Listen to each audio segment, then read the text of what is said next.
আরজি করে তরুণী চিকিৎসক খুনের ঘটনায় সিবিআই কান পর্যন্ত পৌঁছে গেছে। কান অর্থাৎ এই খুনের ঘটনার অন্যতম ষড়যন্ত্রকারী হিসেবে সিবিআইয়ের যে তদন্ত, সেই তদন্তে উঠে এসেছে টালা থানার ওসি অভিজিৎ মণ্ডল। আপনারা জানেন যে কালকেই অর্থাৎ শনিবার দিন অভিজিৎ মণ্ডলকে সিজিওতে ডেকে নিয়ে এসে তাকে জিজ্ঞাসাবাদ করে এবং শেষ পর্যন্ত তাকে গ্রেপ্তার করে।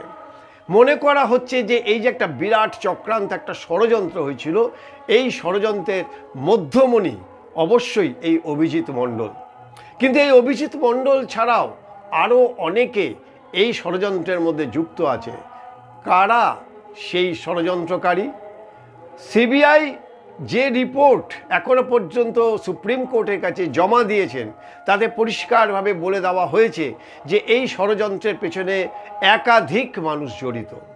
অভিজিৎ মণ্ডল তো এই ষড়যন্ত্রের যদি কান হয়, তাহলে তার মাথা আরও অনেকগুলি, রাবণের মাথা বেশ কয়েকজন এখানে রয়েছেন। তাদের মধ্যে 4 জন আইপিএস র্যাঙ্কের অফিসার, পুলিশ অফিসার রয়েছে বলে সিবিআই সূত্রের খবর। আসলে এই যে তিলোত্তমা যে হত্যাকাণ্ড, সেই হত্যাকাণ্ডে সবথেকে বড় যে একটা প্রমাণ ছিল তিলোত্তমার যে দেহ, সেই পোস্টমর্টম করার পরে সেই দেহকে তড়িঘড়ি পুড়িয়ে ফেলার চেষ্টা করা হয় এবং সেই দেহ পুড়িয়েও ফেলা হয়। আর এই দেহ হাসপাতাল থেকে বের করে নিয়ে গিয়ে পুড়িয়ে ফেলার মধ্যে যে একটা বিরাট চক্র কাজ করেছে, সেই চক্রের সন্ধানে রয়েছে এখন সিবিআই। পোস্টমর্টম রিপোর্টে অসঙ্গতি, কেস ডায়েরিতে অসঙ্গতি, নানা অসঙ্গতি থাকা সত্ত্বেও কিভাবে এই দেহকে তাড়াতাড়ি করে দাহ করা হলো, কেন করা হলো, কী উদ্দেশ্যে করা হলো, সেইটাই এখন খোঁজ করছে সিবিআই। আর এই তদন্ত করতে নেবে অভিজিৎ মণ্ডল অর্থাৎ টালা থানার যে ওসি, তার যে একটা বিরাট ভূমিকা, সেটা দেখতে পেয়েছেন তারা। শুধু অভিজিৎ মণ্ডল না, সেই সঙ্গে আরও কয়েকজন পুলিশ কর্মী যেমন জড়িত, তেমনি 4 জন আইপিএস জড়িত।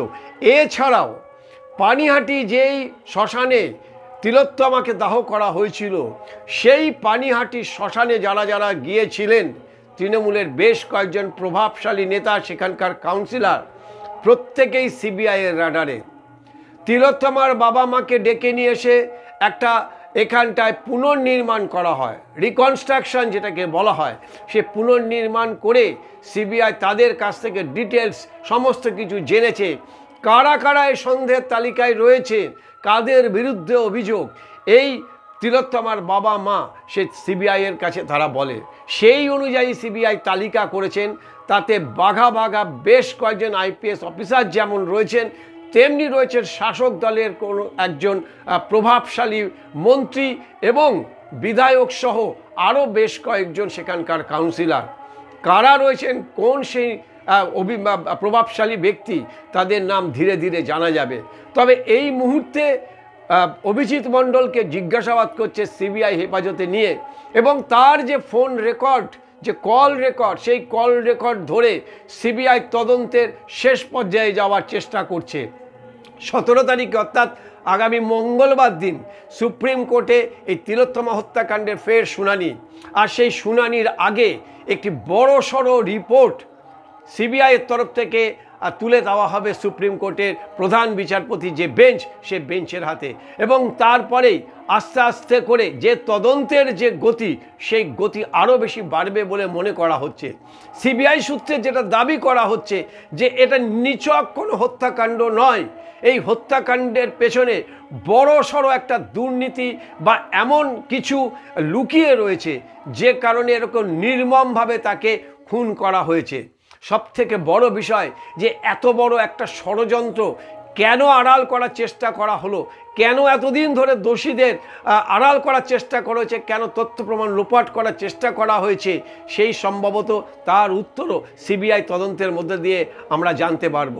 পশ্চিমবঙ্গের মানুষ সম্ভবত এই ধরনের আন্দোলন এখনো পর্যন্ত দেখেনি। তিলোত্তমা হত্যাকাণ্ডের জের কত দূর গড়াতে পারে, এখনও কারো ধারণা নেই এবং শেষ পর্যন্ত কোথায় গিয়ে পৌঁছাবে সেটাও কেউ জানে না। আগামী 17 তারিখ সুপ্রিম কোর্টের শুনানিতে কি বেরিয়ে আসে, নতুন কি বেরিয়ে আসে তাদের রিপোর্টে, পরবর্তীকালে সুপ্রিম কোর্ট কি নির্দেশ দেয়, আমাদের সেদিকেই তাকিয়ে থাকতে হবে। তবে একটা কথা না বললেই নয় যে সিবিআই এই যে ষড়যন্ত্র, হত্যার যে ষড়যন্ত্র, সেই ষড়যন্ত্রের কান অবধি পৌঁছে গেছে। আর এবার মাথা অবধি পৌঁছানোর জন্য তারা অপেক্ষা করছে, আমরা অপেক্ষা করছি।